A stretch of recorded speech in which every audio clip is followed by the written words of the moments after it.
ஓம் சாந்தி 23/4/2025 காலை முரளி. ஓம் சாந்தி. பாப்தாதா மதுபன். பாபா சொல்றாங்க, இனிமையான குழந்தைகளே, இப்போது நாடகம் முடிவடைகின்றது சொல்றார் பாபா. வீட்டுக்கு திரும்பி செல்ல வேண்டும்ன்றாரு.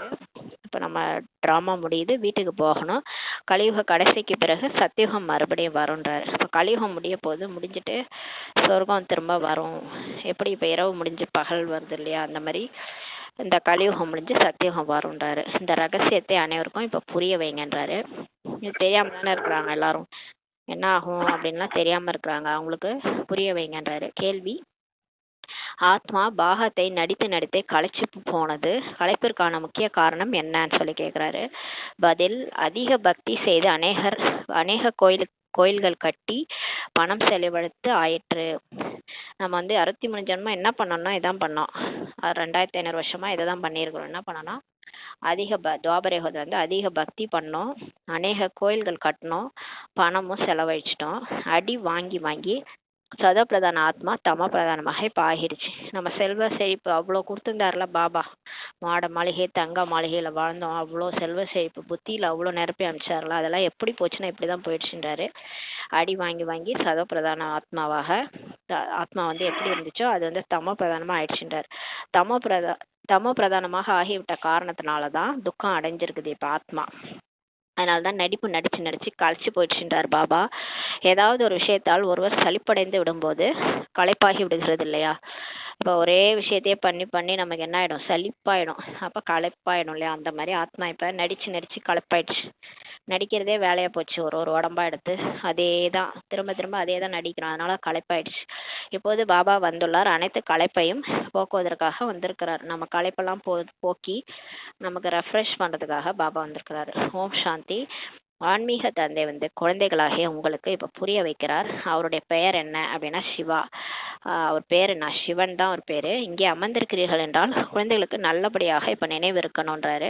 இந்த டிராமாவில் அனைவருக்கும் என்ன பாகம் உள்ளதோ அது அனைத்துமே இப்போது முடிவடைகின்றதுன்றார். இப்போ நமக்கு முன்னெல்லாம் இப்போ பார்ட் நடிச்சிட்டு இருக்கிறோம் இல்லையா. இப்போ எந்த வீட்டில் இருக்கிறோம், எங்கே இருக்கிறோம், எந்த உருவத்தில் இருக்கிறோம், யார் கூட இருக்கிறோம், இது எல்லாமே நம்மளோட பாட்டு நம்ம நடிச்சிட்டு இருக்கிறோம். இது எல்லாமே இப்போ முடிய போகுதுன்றாரு. இப்போ சினிமா பார்த்தீங்கன்னா நம்ம பார்த்துட்டே இருப்போம், கடைசியாக முடியும் இல்லையா. அந்த மாதிரி இப்போ இந்த சினிமாவும் இந்த எல்லையற்ற ட்ராமாவும் முடிய போகுதுன்றாரு. நாடகம் முடிவடைய போகிறதென்றால் நடிகர்கள் அனைவருமே இப்போது நமது பாகம் முடிவடைய போகிறது என்பதை உணர்ந்திருக்கிறார்கள் சொல்றாரு. இப்போ ட்ராமா முடிய போகுதுன்னா அப்போ நம்ம நடிகர்களுக்கும் பாட்டும் முடிய போகுதுன்னு தானே அர்த்தம். நம்ம இந்த பாட்டை முடிய போகுதுன்ட்டு நம்ம புரிஞ்சுக்கிட்டோன்றாரு. இப்போ அது வீட்டுக்கு செல்ல வேண்டும். இப்போ எல்லாருமே பாட்டு முடியுதுன்னா என்ன பண்ணுவாங்க, சினிமாவில் நடிச்சுட்டு கடைசி கிளைமேக்ஸ் ப்ளே பண்ணிட்டாங்கன்னா வீட்டுக்கு வேஷத்தை கழிச்சிட்டு வீட்டுக்கு போயிடுவாங்க இல்லையா. அது மாதிரி தான் நம்மளும் இப்போ ஆத்மா இந்த பாட்டு நடிச்சிட்டு இருக்கிறோம். ஒரு நிமிஷம்.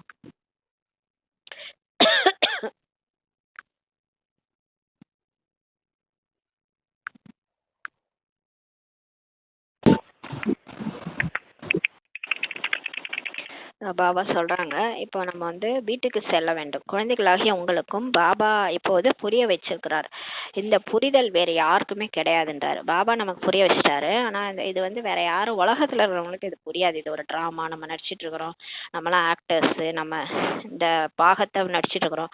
இதை முடிச்சுட்டு நம்ம நம்மளோட பாகத்தை முடிச்சு நம்ம போக போறோம்னு யாருக்குமே தெரியாது. ஆனா இப்ப பாபா நமக்கு புரிய வச்சிருக்கிறார். இப்போது பாபா உங்களை புத்திசாலிகளாக ஆக்கியிருக்கிறார். நம்மளை புத்திசாலி ஆக்கிட்டாரு. முன்னாடி நம்ம இதெல்லாம் உண்மைன்னு நினச்சிட்டு அப்படியே அதுக்கு ரியாக்ட் பண்ணிட்டு இந்த சினிமாவில் எப்படி ஊன்று போய் நடிக்கிறாங்களா அந்த மாதிரி நம்மளும் நடிச்சிட்டு இருந்தோம். இப்போ நம்மளாம் பார்வையாளர் தான், இது ஒரு ட்ராமா, நம்மளாம் ஒரு ஆக்டரு, நம்ம நடிச்சிட்டு இருக்கிறோம் அப்படின்றது நம்ம தெரிஞ்சு போச்சு. அதனால புத்திசாலியாக ஆக்கியிருக்கிறான்றாரு. குழந்தைகளே, இப்போது நாடகம் முடிவடைகின்றதுன்றாரு. இப்போ இந்த ட்ராமா முடியுது. இப்போது புதிதாக சக்கரம் சுற்ற ஆரம்பமாகின்றது. இப்போ நம்ம புதுசா திரும்ப சத்தியுகம் வரப்போகுதுன்றாரு. இந்த சக்கரம் சுத்த போகுது.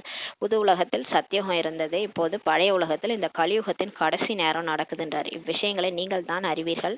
உங்களுக்கு தான் தந்தை கிடைத்துள்ளார் இல்லையா. அதனால நமக்கு எல்லாம் தெரிஞ்சு போச்சு. புதிதாக யாரேனும் வருகிறார்கள் என்றால் அவர்களுக்கும் இதை புரிய வைக்க வேண்டும்ன்றாரு. புதுசா வராங்க பிகேவானா அவங்களுக்கும் புரிய வைங்க. இப்போது நாடகம் முடிய போகுது, முடிவடைகின்றது. கலியுக கடைசிக்கு பிறகு சொர்க்கம் சத்தியுகம் திரும்பவும் வந்தாகணும்ட்டு புரிய வைங்க. இப்போது இவ்வளவு அநேகம் பேர் இருக்கிறாங்க இல்லையா என்றால் இவர்கள் அனைவரும் தங்களின் வீட்டுக்கு திரும்பி சென்றாக வேண்டும்ன்றார். 1000 கோடி பேர் இருக்கிறாங்கன்னா எல்லாருமே பரந்தாமத்துக்கு திரும்ப போகணும். இப்போது நாடகம் முடிவடைகின்றதுன்றாரு. இதன் மூலம் மனிதர்கள் பிரளயம் வரும் என்று புரிஞ்சுக்கிறாங்க. அவங்க என்ன நினைச்சுக்கிறாங்கன்னா உலகம் அழிய போகுது, உலகம் அழியிற மாதிரி தருணத்துல இருக்குது, அப்போ உலகம் ரெண்டா உடஞ்சி அப்படியே அழிஞ்சே போயிடும் அப்படின்னு நினைச்சுக்கிறாங்க. பிரளயம்னா அப்படியே பூமியே அழிஞ்சு போயிடும், அதுக்கப்புறம் அங்க யாருமே வாழ முடியாது, அந்த மாதிரி ஆயிடும்னு நினைச்சுக்கிறாங்க. அப்படி கிடையாது. இப்போது பழைய உலகத்தின் விநாசம் எப்படி ஏற்படுகிறது என்பதை நீங்கள் அறிவீர்கள். நமக்கு தெரியும் இங்க வந்து எல்லாமே அழியாது, சுற்றி உள்ள கண்டங்கள்லாம் தண்ணிக்குள்ள போயிடும். பாரதம் வந்து அவினாஷி கண்டம், அழிவற்ற கண்டம். அதனால பாரதம் மட்டும் ஆளில ஷேப்ல அப்படியே நிற்கும், மீதி எல்லாமே அழிஞ்சு போயிடும். அதுல வந்து திரும்ப சொர்க்கம் வரும், இது நமக்கு தெரியும். பாபாவும் இங்கே தான் வருகிறார், மற்ற அனைத்து கண்டங்களும் அழிந்து போகின்றாரு. பாபா ஏன் இந்த பாரதம் அழியாம இருக்குன்னா அங்கதான் சிவபாபா வராரு இல்லையா, அதனால இறைவனே அவதரிச்ச பூமின்றதுனால அது அழியாதுன்றாரு. மற்ற எல்லா கண்டங்களும் அழிஞ்சு போயிடும்ன்றாரு, ஏன்னா அங்கெல்லாம் கடவுள் வரலல்ல, அவர் பாரதத்துல தான் வந்தாரு. இந்த சிந்தனைகள் வேறு யாருடைய புத்தியிலும் வர முடியாதுன்றாரு. பாபா குழந்தைகளாகிய உங்களுக்கு தான் இப்ப புரிய வைக்கிறார். இப்போது டிராமா நாடகம் முடிவடைகின்றது, இது மீண்டும் பழையபடி ஆரம்பமாகின்றாரு. திரும்ப ஃபர்ஸ்ட்ல இருந்து வேஷம் போட்டு நடிக்க போறோம், அவ்வளவுதான். ட்ரெஸ்ஸா மாத்தி வேற வேற வேஷம் ஆத்மா வந்து நடிக்கும். ஆனா ஒரே ஆத்மா தான் அது போயிட்டு தேவதையா நடிக்கும், அப்புறம் வந்து வைஷ்யர் அப்படி அப்படியே நம்மளுடைய பார்ட் மாறும், மறுபிறவி எடுத்து எடுத்து இப்ப இந்த கடைசி பிரிவுல இந்த உடல்ல இருக்கிறோம்ல, அது மாதிரி திரும்ப 84 பிறவி இப்ப நடிக்க போறோம், திரும்ப ஃபர்ஸ்ட்ல இருந்து ஆரம்பிக்க போகுதுன்றாரு. இது மீண்டும் பழையபடி ஆரம்பமாகும். முன்பு நாடகம் என்ற பெயர் கூட உங்களுக்கு புத்தியில் இல்லாதிருந்தது. முன்னாடி நமக்கு இதெல்லாம் நாடகம்னு கூட தெரியாது, நம்ம புத்தியில அதெல்லாம் இல்லை. நம்ம ஏதோ வாழ்ந்துட்டு இருந்தோம், இது ஏதோ வாழ்க்கை, இது ஏதோ இந்த வாழ்க்கையை நம்ம வாழணும், படிக்கணும், சாப்பிடணும், சம்பாதிக்கணும், கல்யாணம் பண்ணிக்கணும், குழந்தை குட்டியை பெற்றுக்கணும், பார்த்துக்கணும், இதெல்லாம் வந்து நம்ம சாதாரணமாக நினச்சிட்டு இருந்தோம். ஆனால் இதெல்லாம் ஒரு டிராமான்றது நமக்கு முன்னாடி தெரியாது, இப்பதான் தெரியுது. இது சிஷி நாடகம், இதில் நாம் நடிகர்கள் என்று ஒரு பேச்சுக்காக சொல்லி வச்சாங்க. ஏற்கனவே ஷேக்ஸ்பியர் கூட சொல்லியிருக்காரு, உலகமே ஒரு நாடக மேடை, நாம் அனைவரும் நடிகர்கள் அப்படின்னு சொல்லியிருந்தாரு. ஆனா வந்து சொல்லுவாங்க, சும்மா சொல்லி வச்சாங்க, ஒரு பேச்சுக்காக சொல்லி வச்சாங்க, இந்த சிருஷ்டியே ஒரு டிராமா நாடக மேடை, நம்மளாம் நடிகர்கள்ன்ட்டு. முன்பு நாம் சொல்லும்போது சரீரம் என உணர்ந்திருந்தோம். ஆனா முன்னாடி அவங்க அந்த மாதிரி சொல்லும் போது நம்ம என்ன நினைச்சிட்டோம், நம்ம நடிகர்னா நம்ம வந்து இந்த உடம்பு தான் நாமன்னு நினைச்சிட்டோம். ஆனா உண்மையிலேயே நம்ம உடம்பே கிடையாது இல்லையா, அந்த உடம்பு அழிஞ்சு போயிடும். ஆனா நம்ம யாரு, ஆத்மா தானே. ஆனா இப்பதான் பாபா வந்து புரிய வைக்கிறார். இப்போது பாபா சொல்கிறார், தாங்களே ஆத்மா என உணருங்கள் மற்றும் பாபாவை நினைவு செய்யுங்கள்ன்றாரு. இப்போது நாம் வீட்டுக்கு திரும்பி செல்ல வேண்டும்ன்றாரு. அது இனிமையான வீடு, பரந்தாம வந்து இனிமையான வீடு, அங்க ஆத்மா மட்டும் தான் போக முடியும், உடல்லாம் போக முடியாது. அந்த நிராகாரி உலகத்தில் ஆத்மாக்கள் நாம் வசிக்கிறோம். இந்த ஞானம் எந்த ஒரு மனிதரிடமும் இங்க இல்லைன்றாரு. சொல்லுவாங்க, ஆனா மேலே போனாதான் நிம்மதி, பரலோகம் போறியா அப்படின்லாம் பேசுவாங்க. பரலோகம்னா பரலோகத்துக்கு போறியா, வீட்டில் சொல்லிட்டு வந்துட்டியா அப்படிலாம் கேட்பாங்க. அது வந்து பரலோகன்றது மேலே இருக்குது, பரந்தாமோ அங்கதான் ஆத்மா வந்து போகுன்றது தெரிஞ்சு வச்சிருக்கிறாங்க. அதாவது இறந்து போயிட்டா அங்க போவாங்கன்ட்டு தெரிஞ்சு வச்சிருக்காங்க. அதெல்லாம் அவங்களுக்கு வந்து ஆனா உண்மையா தெரியாது, பரந்தாமன்றது ஒரு பிளேஸ், அங்கதான் வந்து நம்மலாம் இருந்தோம், ஆத்மாக்கள் நம்மலாம் வசிச்சோன்றது தெரியாது. அந்த ஞானம் யார்கிட்டயுமே இல்லைன்றாரு. இப்போது நீங்கள் சங்கமேகத்துல இருக்கிறீங்க, ஆனா நம்ம இப்ப வந்து சங்கமேகத்துல இருக்கிறோம். இப்போது நாம் வீட்டுக்கு செல்ல வேண்டும் என்று நீங்கள் அறிவீர்கள். இப்பதான் நமக்கு பாபா நானும் எல்லாத்தையும் சொல்லிட்டார் இல்லையா, நம்ம இது கடைசி பிறவி, இந்த பிறவியில நம்ம இந்த உடலை விட்டு போகும்போது நம்ம ஆத்மா ஃபரிஸ்தாவா பறந்து போய் சூட்சும லோகத்துக்கு போயிட்டு அப்புறம் அங்கிருந்து நம்ம பறந்தாம போயிடுவோம், வீட்டுக்கு போயிடுவோம். பாபா கூட சிவனின் ஊர்வலம் நடக்கும், அதுல பாபா கூட நம்ம நம்ம வந்து வீட்டுக்கு போயிடுவோன்ட்டு நமக்கு தெரியும். பழைய உலகம் அழிந்தது என்றால் பக்தியும் முடிந்ததுன்றாரு. இந்த பழைய உலகம் இப்போ அழிஞ்சிருச்சுன்னு வச்சுக்கோங்களேன், ஃபுல்லாகவே சுற்றி வந்து குண்டு போட்டு அழிச்சிருவாங்க. இங்கே பாரதத்தில் கலவரம் வந்து கோயில் மசூதி எல்லாத்தையும் இடிச்சிருவாங்க. அப்போ எல்லாமே அப்புறம் எங்கே கோயிலுக்கு போவாங்க, யாரும் கோயிலுக்கும் போக முடியாது, ஆளே இருக்க மாட்டாங்க, பக்தியும் முடிஞ்சிடும். பழைய உலகம் அழிஞ்சிச்சுன்னா பக்தியும் முடிஞ்சிடும்ன்றாரு. இந்த கோயில்லாம் கூட இருக்காது புது உலகத்தில், ஏன்னா எல்லாம் கலவரத்தில் அழிஞ்சு போயிடும். கோயில் குளம் இப்போ இருக்கிற அந்த கலியுகத்தினுடைய சுவடே அங்கே இருக்காது.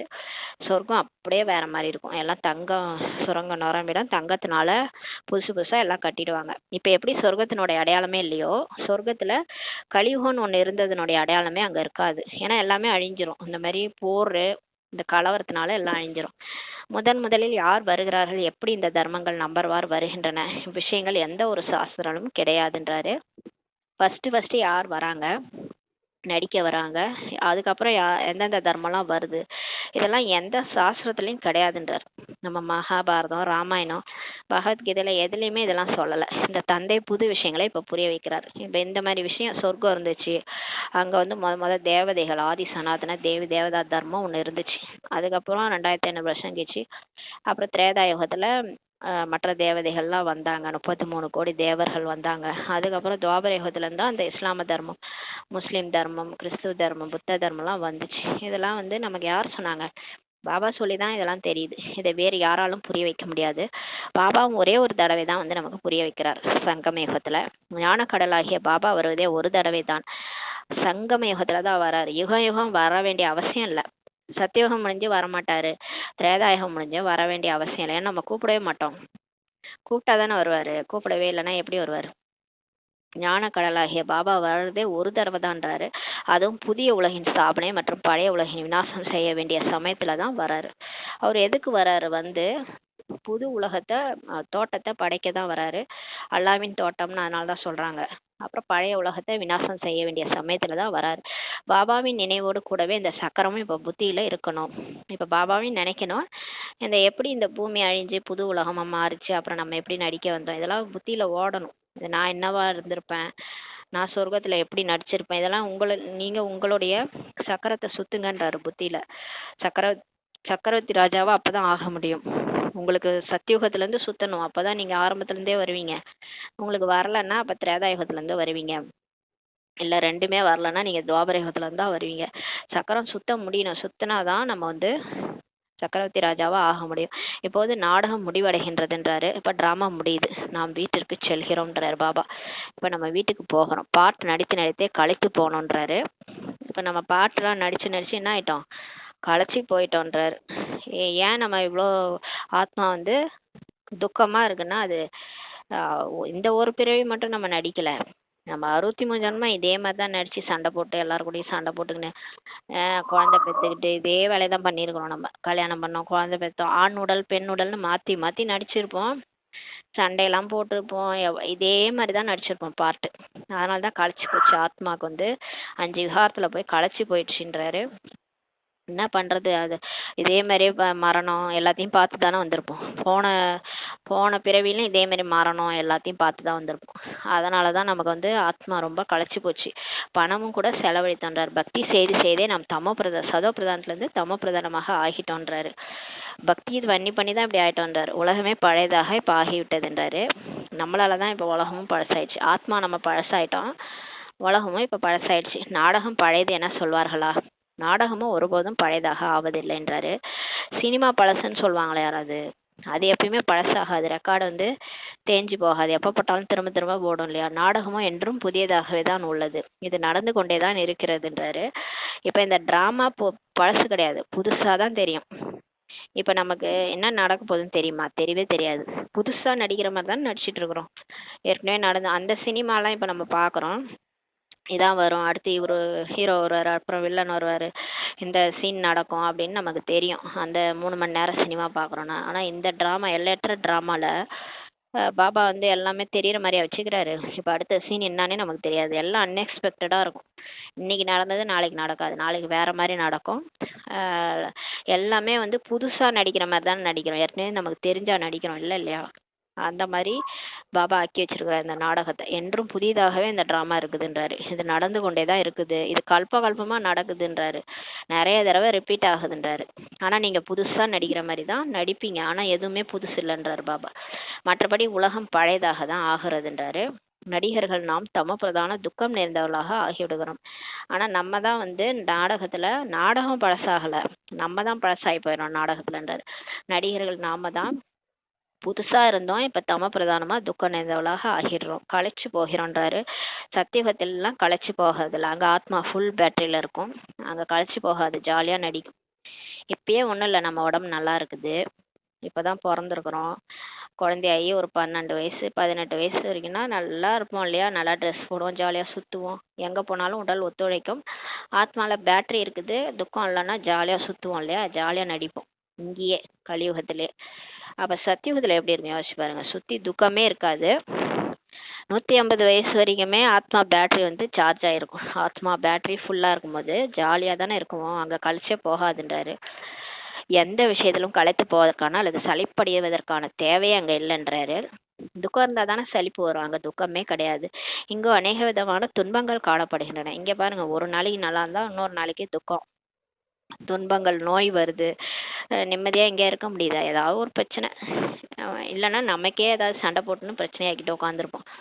உடம்பு உடம்பு சரியில்லைன்னு ஒரு பிரச்சனை இருந்தா சரி, ஏதாவது யாருக்கையா உறவினர்கள்ட்ட சண்டை போட்டுக்கிட்டு அது ஒரு பிரச்சனையா உட்காந்துருப்போம். இது மாதிரி தான் வந்து இங்க அநேக விதமான துன்பங்கள் காணப்படுகின்றன்றாரு. நீங்கள் அறிவீர்கள், இந்த பழைய உலகம் அழிந்து விட போகின்றது. இப்ப நமக்கு தெரியும் இந்த பழைய உலகம் இப்ப அழிய போகுது, உறவினர் முதலான எந்த ஒரு நினைவும் இப்ப வரக்கூடாதுன்றாரு. ஏன்னா வந்து பிறந்தா எல்லாரும் இப்ப போய் தான் ஆகணும் இல்லையா, பர்த்னுக்கும் போது எல்லாருக்கும் டெத்து டேட்டு இருக்குது இல்லையா, ஜாதகம் எழுதும் போது ஜாதகமே பார்த்தீங்கன்னா அதில் பர்த் இருக்கும் டெத் இருக்கும், அது மாதிரி எல்லாரும் ஒரு நாள் போதான் போகிறாங்க, ஒரு கியூ மாதிரி நின்றுட்டு இருக்கோம், அவ்வளோதான், யார் எப்போ போகிறோன்னு நமக்கு தெரியாது. முன்னாடி போனவங்களாம் போயிட்டாங்க, நம்மளும் கியூவில் நிற்கிறோம். அதனால் வந்து உறவினர்கள் முதலான எந்த ஒரு நினைவும் இப்போ வரக்கூடாதுன்றார். ஒரு தந்தையை மட்டுமே இப்போ நினைவு செய்யணும். நம்ம வந்து நற்றுணையாவது நமச்சிவாய்வே, கடைசியாக நம்ம உடலை விட்டு போகும்போது பாபா நினைவில் தான் ஆத்மா போகணும். உடல் இங்கே போயிடும், உயிர் வந்து சிவனுக்கு, உயிர் வந்து உயிரை கொடுத்தவர் கடவுள் தான், உடம்ப கொடுத்தது இந்த மண், அதனால உடம்பு வந்து மண்ணோட மண்ணா போயிடும். ஆனா உயிரை கொடுத்தது கடவுள், அவர்கிட்ட தான் உயிர் போகணும் இல்லையா, ஆத்மா மேல பறந்து போகணும்னா பாபாவை இப்ப நினைவு செய்யணும். இதன் மூலம் தான் விகர்மங்கள் விநாசமாகுன்றாரு. இப்ப பாபா நினைச்சாதான் பாவம் அழியும். இது வரைக்கும் 2500 வருஷமா நம்ம என்னதான் பண்ணி வச்சுக்கிறோமோ தெரியல, நம்ம அவ்வளோ பாவம் தலை மேல வச்சுக்குது, அதுவும் பிகேஸ் தான் 63 ஜென்மம் பாவம் சேர்த்து வச்சுக்கிறோம், என்னன்னு தெரியாமலே தப்பு பண்ணுவோம் பொழுது. அப்படிதான் இருக்கு, ரியலைசேஷன் பவரே இல்லை. லெட்டர் எழுதும் போது தான் தெரியும் நம்ம என்ன தப்பு பண்றோன்னே, லெட்டர் எழுதும் போது தான் தெரியும். ஆத்மா செல்ஃப் ரியலைசேஷன் வந்தாதான் திருந்துமே, அது வந்து அது வராத வரைக்கும் திருந்தவே முடியாது ஆத்மா. நம்ம எழுதி நம்ம அப்பதான் நமக்கு நம்ம தப்பு பண்றோம்னு நம்ம ஃபர்ஸ்ட் உணரணும், அப்பதான் அதை வந்து நம்ம மாத்திக்க முடியும். அதை ரியலைஸ் பண்ணும்போது தான் நம்மளால மாத்திக்க முடியும், மற்றவங்க சொன்னாலும் நம்ம மாத்திக்கவே மாட்டோம். அது மாதிரி பாபா சொன்னா கூட மாத்திக்கிறாங்களா என்னன்னு டவுட் தான். நம்மளே ரியலைஸ் பண்ணி அதை நம்ம பாபாட்ட லெட்டர் எழுதி இனிமேல் செய்ய மாட்டேன் அப்படின்னு சொல்லும் போது தான் அந்த பாவங்களுக்கான விமோசனமே கிடைக்குது. அது பாபா நினைக்க நினைக்க தான் அந்த பாவத்திலேருந்து நம்ம விடுபட முடியும். விக்ரமங்கள் விநாசமாவதற்கான வேறு எந்த ஒரு உபாயமும் கிடையாதுன்றாரு. பாபா நினைக்கிறத தவிர வேற உபாயமே கிடையாதுன்றாரு. கீதையிலும் கூட மன்மனா பவ என்ற சொல் இருக்குதுன்றாரு. கீதையில கூட மன்மனா பவன்னா அவங்களுக்கு தெரியல என்னன்ட்டு, ஆனா அது என்னன்னு பார்த்தீங்கன்னா மனசுனால இறைவனை நினைவு செய்யறது தான் மன்மனா பவ, ஆத்மான்னு புரிஞ்சு பரமாத்மாவை நினைக்கிறது. ஆனால் அர்த்தத்தை யாராலும் புரிந்து கொள்ள முடியவில்லை. பாபா சொல்கிறார் என்னை நினைவு செய்யுங்கள்ட்டு, ஆஸ்தியும் நினைவு செய்யுங்கள்ட்டு சொல்றாரு. பாபா மட்டும் நினைக்க சொல்லல, சொர்க்கத்தையும் நினைக்க சொல்றாரு. நீங்கள் உலகத்தின் வாரிசாக, அதாவது எஜமானர்களாக இருந்தீங்க ஒரு காலத்துல, இப்போது நீங்கள் உலகத்தின் வாரிசாக ஆகிட்டு இருக்கிறீங்க, திரும்ப அது மாதிரி ஆயிட்டு இருக்கிறீங்க. ஆகவே எவ்வளவு குஷி இருக்கணும்ன்றாரு. ஒரு ரோட்ல ஒரு குழந்தை இருக்கு, ட்ரெஸ் கூட போடாம அனாதையா சுத்திட்டு இருக்குது, அதை ஒரு பணக்காரர் தத்து எடுத்து அதை கொண்டு போய் ஒரு அப்படியே ராணி மாதிரி ஆக்கிட்டாரு, இளவரசி மாதிரி வச்சிருக்காருன்னா எப்படி இருக்கும். அது மாதிரிதான் நம்மளை இப்ப தத்து எடுத்து பாபா வந்து நம்மளை வாரிசாக்கியிருக்காரு. அப்ப எவ்வளவு குஷி இருக்கணும், அந்த குஷியை காணமேன்றாரு. இப்போது நீங்கள் சோழியிலிருந்து வைரமாக ஆகிட்டு இருக்கிறீங்க. இப்ப நம்ம சோழி மாதிரி கடந்தோம் எங்கேயோ ஒரு மூலையில, நம்மள பாபா வைரம் மாதிரி ஆக்கிட்டு இருக்கிறாரு. இங்கே நீங்கள் வந்திருப்பதே பாபாவிடமிருந்து ஆசி பெறுவதற்காக தான்றாரு. நீங்கள் அறிவீர்கள், எப்போது களைகள் குறைந்து விடுகின்றனவோ அப்போது பூக்களின் தோட்டம் வாடி போகின்றதுன்றாரு. நம்ம பாபாட்ட வந்ததே ஆஸ்தி அடையது தான். நமக்கு தெரியும் நம்ம இந்த 16 கலைகள் நிரப்பி அனுப்புறாரு பாபா. ஆனா எப்ப இந்த 16 கலைகள் இந்த பௌர்ணமி நிலவு மாதிரி குறைஞ்சிட்டே அமாவாசை மாதிரி ஆகுதுல்ல, சந்திரனோட கலை, அந்த கலை இழந்து போகுதுல சந்திரன், அந்த மாதிரி கலைகள் குறையும் போது நம்ம இந்த பாபா அமைச்ச அந்த பூக்களோட தோட்டம், அல்லாவின் தோட்டம் வந்து வாடி போயிடுதுன்றாரு. இப்போது நீங்கள் பூக்களின் தோட்டமாக ஆகிறீர்கள். இப்ப நம்ம பூக்களோட தோட்டமா திரும்ப மாத்துறாரு, எல்லாரையும் பூவா மாத்துறாரு, மலரா மாத்துறாரு, முள்ளா இருந்த நம்மள மலரா மாத்துறாரு. சத்தியுகம் தோட்டம் என்றால் எவ்வளவு அழகாக உள்ளதுன்றாரு. சத்தியுகம் தோட்டம், அது ஒரு தோட்டம்னா அது எவ்வளவு அழகா இருக்கும்ன்றாரு. பிறகு கொஞ்சம் கொஞ்சமாக களைகள் குறைந்து கொண்டே போகின்றன. சத்தியுகத்துல எல்லாம் 16 கலை நிரம்ப பெற்று பெருவாழ்வு வாழ்கன்றாங்கல்ல, அந்த மாதிரி 16 கலை நிரம்ப பெற்று சூப்பரா வாழ்ந்தோம் நம்ம. அதனாலதான் அதுல அந்த மாதிரி வார்த்தையெல்லாம் நம்ம பேசுறோம். 16 கலைகளோட போய் வாழ்ந்தவங்க நமக்கு தான் அந்த 16 கலை குறைஞ்சிட்டே போயிடுச்சுன்றாரு. 2 கலைகள் குறைந்தன என்றால் தோட்டம் வாடி போனது. பாருங்க, திரேதாயுகத்துல கூட தோட்டம் வந்து அவ்வளவு அழகா இல்லைன்றாரு, வாடி போயிடுச்சுன்றாரு. 2 கலை குறைஞ்சிருச்சு, 14 கலை ஆயிடுச்சு. இப்போது முள் நிறைந்த காடாக ஆகிவிட்டது. அப்படியே கொஞ்சம் கொஞ்சமா கழுதை தேஞ்சு கட்டயமான கதையா துவாபர யுகத்துல 8 கலைகள் இருந்தது. 8 கலைகள்ல ஏதாவது அந்த ஆயர் கலைகள், இந்த பாட்டு, ஓவியம், சிற்பம், எந்த அளவுக்கு நம்ம முன்னோர்கள் இருந்திருக்காங்க. ஆனா இப்ப எப்படி இருக்காங்க பாருங்க. இப்ப வந்து ஒண்ணுமே இல்லை, முள் நிறைந்த காடாக ஒருத்தவங்கள அடிச்சுக்கிறது, கலைகளே இல்லாம போயிடுச்சு. இப்போது நீங்கள் அறிவீர்கள், உலகத்திற்கு எதுவுமே தெரியாதுன்னு சொல்றாரு. இப்ப உலகத்துல இருக்கிறவங்களுக்கு நம்ம வந்து ஒரு டிராமால நடிச்சிட்டு இருக்கிறோம், நம்மளாம் ஆத்மா, நம்மளாம் இப்ப போக போறோம், உலகம் அழிய போகுது, எதுவுமே தெரியாது. இந்த ஞானம் உங்களுக்கு கிடைத்து கொண்டிருக்கிறதுன்றாரு. இப்ப நமக்கு தான் இந்த ஞானம் கிடைச்சிட்டு இருக்குது. இது புதிய உலகத்தின் புதிய ஞானம்ன்றாரு பாபா சொல்றாரு. இது புது உலகம், சொர்க்கத்துக்கான ஞானம். புது உலகம் ஸ்தாபனை ஆகின்றது. ஸ்தாபனை செய்பவர் சிவபாபா தான். வந்து சொர்க்கத்தை படையுங்கள் என்று அவரை தான் நினைவு செய்யறாங்க இல்லையா. கடவுளை தான் நினைக்கிறாங்க. கடவுளே பதித பாவனா கூப்பிடுறாங்கல்ல, வந்து எங்களை யாரும் இல்லாத, கஷ்டம் இல்லாத இடத்துக்கு கூட்டு போங்க, நிம்மதியான இடத்துக்கு கூட்டு போங்க அப்படின்னு சொல்றாங்க. சுகதாமத்தை உருவாக்குவீர்களானால் நிச்சயமாக துக்க உலகம் விநாசமாகும் இல்லையா. புது வீடு கட்டணும்னா பழைய வீடை இடிச்சுதானே ஆகணும். பழைய வீட்டையும் வச்சுக்குவீங்க, பக்கத்துலயே புது வீடையும் கட்டிக்குவீங்களா? சுத்தமா உளுத்து போய் உழப்போகுது பழைய வீடு. அப்ப அதை இடிக்காம இருப்பீங்களா? இடிச்சுட்டு தானே கட்டுவீங்க. அதான் சொல்றாரு, சுகதாமத்தை உருவாக்கணும்னா நிச்சயமா துக்க உலகம் விநாசமாகும் இல்லையான்றாரு. பாபா தினந்தோறும் புரிய வச்சுக்கிட்டு தான் இருக்கிறாரு. அதை தாரணை செய்து பிறகு மற்றவர்களுக்கும் நீங்க புரிய வைக்கணும். இது மனசை மாத்துறாரு, அவ்வளவுதான். நம்மளையும் மாத்துறாரு, நம்மளை வச்சு மற்றவங்களையும் மாத்துறாரு. மனசை வந்து மாத்த சொல்றாரு. ஏன்னா திடீர்னு லைஃப்ல அது இதுன்னு நடக்கும்போது அவங்க இந்த ஞானத்தெல்லாம் அப்ளை பண்ணி மனசை தேத்திக்குவாங்க. அதுக்காக சொல்றாரு. முதலிலோ முக்கிய விஷயத்தை இப்ப புரிய வைக்க வேண்டும்ன்றாரு. ஃபர்ஸ்ட் முக்கியமான விஷயம், நம்மளுடைய அப்பா யார், நம்முடைய தந்தை யார், அவரிடமிருந்து நம்ம ஆஸ்தி பெற வேண்டும். இதைதான் புரிய வைக்க சொல்றாரு. எல்லாருக்குமே ஆஸ்தி கிடைக்கணும். அவங்க நடிப்பு ஒரு பிறவின்னு கூட நடிப்பாங்க, இருந்தாலும் அவங்களுக்கும் ஆஸ்தி இருந்தாதான் நீங்க வந்து நடிப்பாங்க. நம்ம 84 பிறவிக்கு ஆஸ்தி எடுக்கிறோம். அவங்க வந்து 1-2 பிறவி கூட நடிக்க வந்துருவாங்க. அவங்களுக்கும் வந்து நடிக்கிற அந்த 2 பிறவில அவங்க வீடு வாசலோட குழந்தை குட்டியோட நல்லா ஜாலியா வாழணும்ல, அதுக்காகவும் அவங்க வந்து பாபாவை நினைக்கணும். அப்பதான் ஆஸ்தி அடைவாங்க. அதனால எல்லாருக்கும் இந்த விஷயத்த சொல்லுங்கன்றாரு. பாபாவை நினைங்க, ஆஸ்தியை நினைங்கன்ட்டு சொல்லுங்கன்றாரு. பக்தி மார்க்கத்திலும் காட்ஃபாதர் என சொல்லி நினைவு செய்யறாங்க. பக்தியில கூட கிறிஸ்துவர்கள்லாம் காட்ஃபாதர்ன்ட்டு சொல்லி நினைக்கிறாங்க. எங்களது துக்கத்தை போக்கி சுகம் கொடுங்கள்ட்டு சொல்றாங்க. ஆக குழந்தைகளாகிய உங்களுடைய புத்தியிலும் கூட இப்ப நினைவு இருக்க வேண்டும்ன்றாரு. என்ன நினைவு இருக்க வேண்டும்? பள்ளிக்கூடத்தில் மாணவர்களின் புத்தியில் ஞானம் இருக்குது இல்லையா. பள்ளிக்கூடத்துல ஸ்கூல்ல ஸ்டூடெண்ட்ஸ் என்ன நினைப்பாங்க, அவங்க அவங்க படிக்கிற சப்ஜெக்ட் தான் ஞாபகப்படுத்துவாங்க. வீடு வாசலையா நினைப்பாங்க. அவங்க வந்து ஸ்கூல்ல என்ன ஸ்டூடெண்ட்ஸ் வந்து டீச்சர்ஸ் என்ன நடத்துறாங்களோ அது மேலதான் கவனம் போகும். மாணவ வாழ்க்கையில் வேலை தொழில்கள் பற்றிய விஷயங்கள்லாம் இருப்பதே இல்லைன்றாரு. வீடு வாசல் பற்றிய நினைவும் இருப்பதே இல்லை. படிப்பு தான் அவங்க புத்தியில நினைவு இருக்கும். இங்கோ பிறகு கர்மங்களை செய்து கொண்டு இல்லற விவகாரங்கள் இருந்தவரை இந்த படிப்பை படியுங்கள் என பாபா சொல்கிறார். பாபா சொல்றாரு, இப்ப நமக்கும் ஸ்டூடெண்ட்ஸ் லைஃப் தான் இறை மாணவ வாழ்க்கை. இப்ப வந்து கடவுள்கிட்ட எல்லாத்தையும் ஒப்படைச்சிருங்கன்றாரு. அவர்கிட்ட ஒப்படைச்சிட்டு வேலையை செஞ்சுக்கிட்டே இல்லற விவகாரங்களை இருந்துகிட்டே இந்த படிப்பை படிங்கன்ட்டு பாபா சொல்றாரு.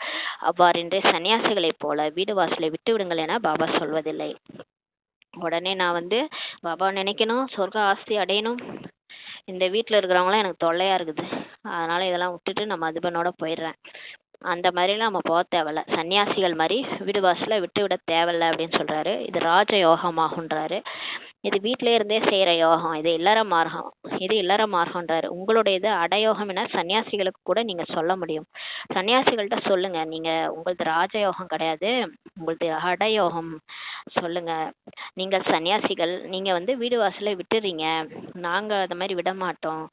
இங்க வந்து இறைவன் வந்து எங்க வீட்டிலே இருந்து ராஜயோகம் பயிற்சி பண்ண சொல்றாரு. புத்தி மூலமா எல்லையற்ற உலகத்தையே சன்னியாசம் பண்ண வைக்கிறாரு, எல்லையற்ற வைராக்கியத்தை கொண்டு வர வைக்கிறாருன்ட்டு புரிய வைங்க. இங்கே அந்த விஷயம் கிடையாதுன்னு சொல்லுங்க. இந்த உலகமே எப்படி அழுக்காக இப்ப இருக்குது, இதுல என்ன ஈடுபாடு இருக்கும்? சன்னியாசிகள் என்ன சொல்றாங்க? காக்கை எச்சத்துக்கு சமன்றாங்க உலக வாழ்க்கைய. அவங்க அப்படி சொல்றாங்க. நம்ம வீட்ல இருந்துகிட்டே நம்மளும் சொல்றோம் அந்த எல்லையற்ற வைராக்கியத்தோட, இந்த உலகமே எப்படி இப்ப அழுக்கா இருக்கு, இதுல என்ன ஈடுபாடு இருக்கும்? ஏழைகள் முதலானோர் எப்படி இருக்கிறாங்க பாருங்க, பார்க்கும்போதே இதன் மீது வெறுப்பு வருது. ஏழைகள்ல எவ்வளவு பேர் கஷ்டப்படுறாங்க, பணக்காரங்க சந்தோஷமா இருக்கிறாங்க, ஏழைகள் கஷ்டப்படுறாங்க. அதெல்லாம் பார்க்கும்போது வெறுப்பு வருது இல்லையா? இது என்ன, இது ஒரு உலகமா அப்படின்ட்டு. வெளியிலிருந்து பார்வையாளர்கள் வருகிறார்கள் என்றால் அவர்களுக்கும் மிக நல்ல நல்ல இடங்களை காண்பித்து விடுகின்றனர். ஏழைகள் முதலானோர் எப்படி அழுக்கில் இருந்து கொண்டிருக்கிறார்கள் அதையெல்லாம் காட்டுவதே இல்லைன்றாரு. இப்ப வெளியில இருந்து யாராவது ஒரு சுத்தி காட்டுறாங்கன்னா நல்ல நல்ல இடத்த மட்டும் காண்பிச்சுட்டு போயிடுறாங்க. அந்த கோயில், அப்புறம் சர்ச்சு, அப்புறம் இந்த பார்லிமெண்ட், இதெல்லாம் சுத்தி காமிச்சிருவாங்க. ஆனா இந்த ஏழைகள் எவ்வளவு கஷ்டப்படுறாங்க அதெல்லாம் காட்ட மாட்டாங்க வெளியில இருந்து வர பார்வையாளருக்குன்னு சொல்றாரு. இதுவும் நரகமே தான்றாரு. பாபா சொல்றாரு இதெல்லாம், இது நரகம் தான், சொர்க்கம் இப்படி இருக்காதுன்றாரு. அதிலும் வேறுபாடும் அதிகம் இல்லையா? பணக்காரர்கள் எங்கே வசிக்கின்றனர், ஏழைகள் எங்கே வசிக்கின்றனர் பாருங்க. இங்க நரகத்துல எப்படி இருக்குது? பணக்காரங்க பெரிய பணக்கார வீட்டுல நல்லா ஜாலியா வசிக்கிறாங்க, ஏழைகள் எங்கேயோ வசிக்கிறாங்க. எதனாலனா பிளாட்ஃபாரத்துல எல்லாம் வசிப்பாங்க. எதனாலனா எல்லாம் கர்மங்களின் கணக்கு தான் இல்லையான்றாரு பாபா. எதனாலனா அவங்க முற்பிறவில பண்ண கர்மத்தின் கணக்கு தான் இல்லையான்றாரு. சத்தியுகத்தில் இது போன்ற அழுக்கெல்லாம் இருக்க முடியாது. அங்கேயும் வேறுபாடு உள்ளது இல்லையா? சில அங்கேயும் சொர்க்கத்திலயும் வேறுபாடு இருக்குதான், ஆனா இந்த மாதிரி வேறுபாடு கிடையாது. படுக்கவே இடம் இல்லாமலாம் இருக்க மாட்டாங்க. அங்க சிலர் தங்கத்தால் மாளிகை உருவாக்குவார்கள், சிலர் வெள்ளியாலும் சிலர் செங்கல்லாலும் கட்டுவார்கள்ன்றார். இங்க நம்ம என்ன பாவா செய்யறோமோ, எவ்வளோ நம்ம உடல் மனம் பொருளை ஒப்படைக்கிறோமோ அந்த அளவுக்கு நமக்கு அங்க மாளிகை கொடுப்பான்னு சொன்னார்ல.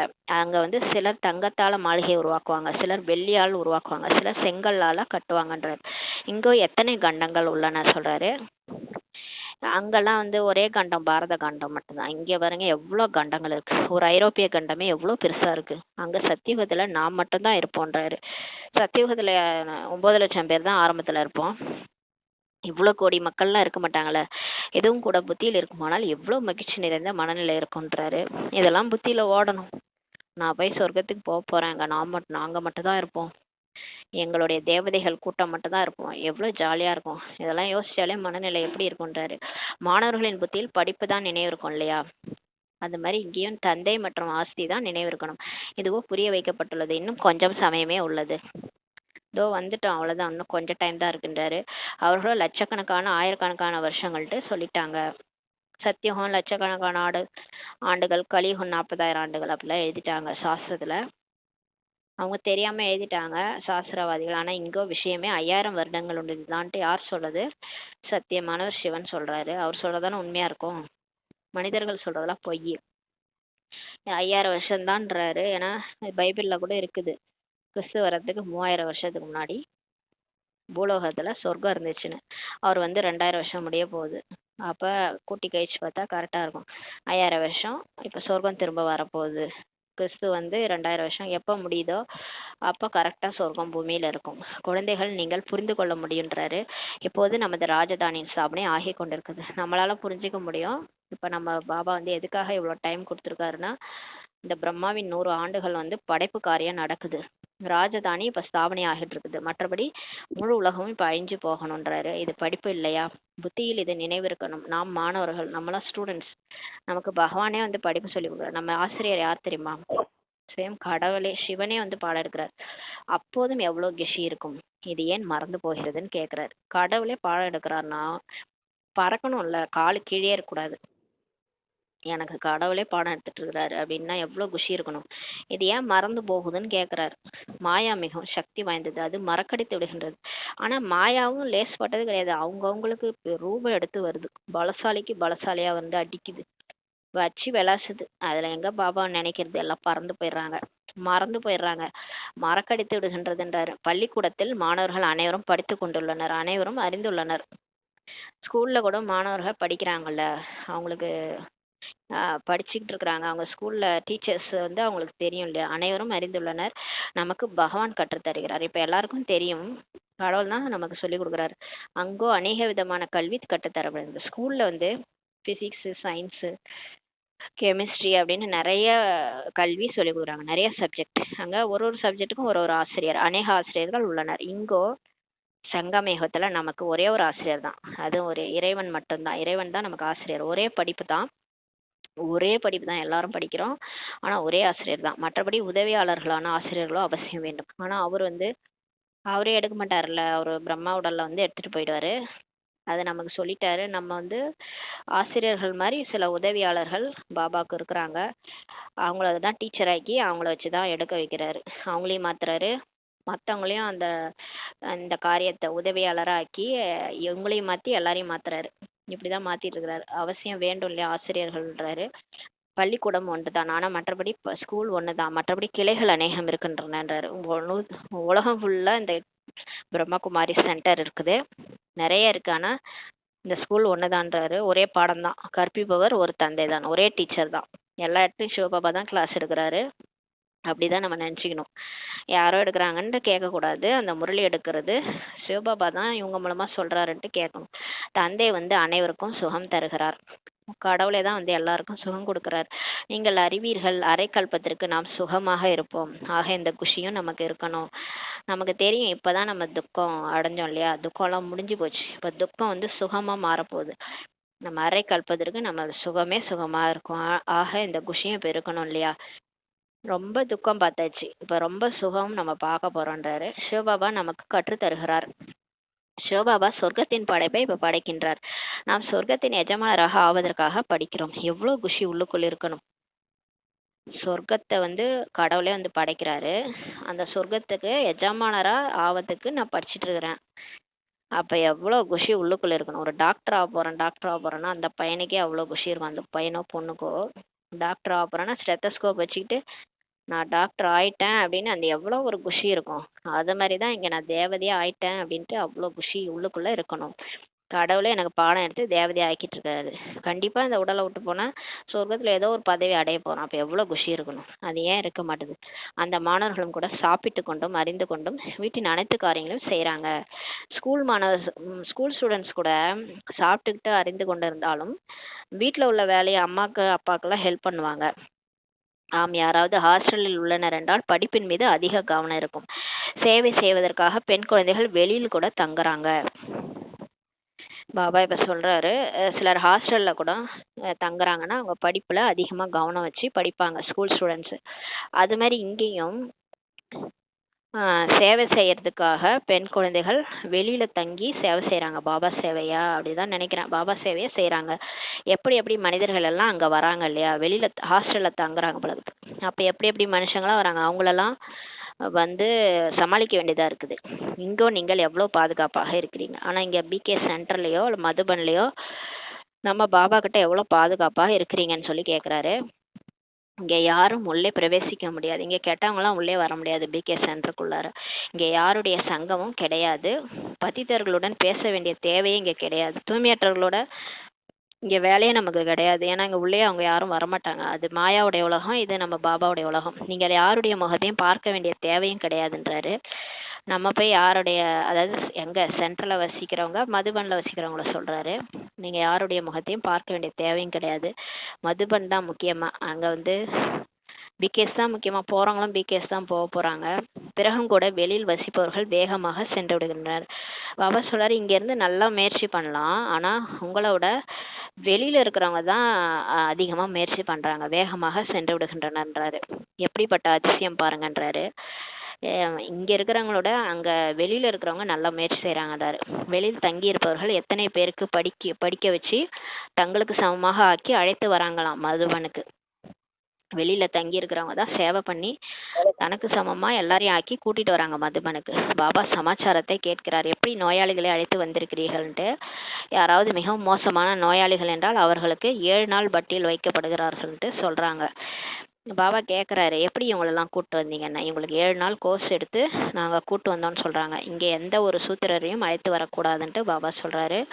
கவனமாக இருக்கிறோம். நம்ம மதுபன் கூட்டு போகிறவங்க சூத்திரனா இருக்கக்கூடாது, அதாவது சாதாரண வாழ்க்கையை வாழறவங்களா இருக்கக்கூடாது. பிராமண லைஃப் வாழ்ந்து 7 நாள் பட்டியில் உட்காந்து பிகேவுடைய எல்லா எல்லா ஸ்ரீமத்தையும் ஃபாலோ பண்ணணும் ஒரு வருஷமாவது.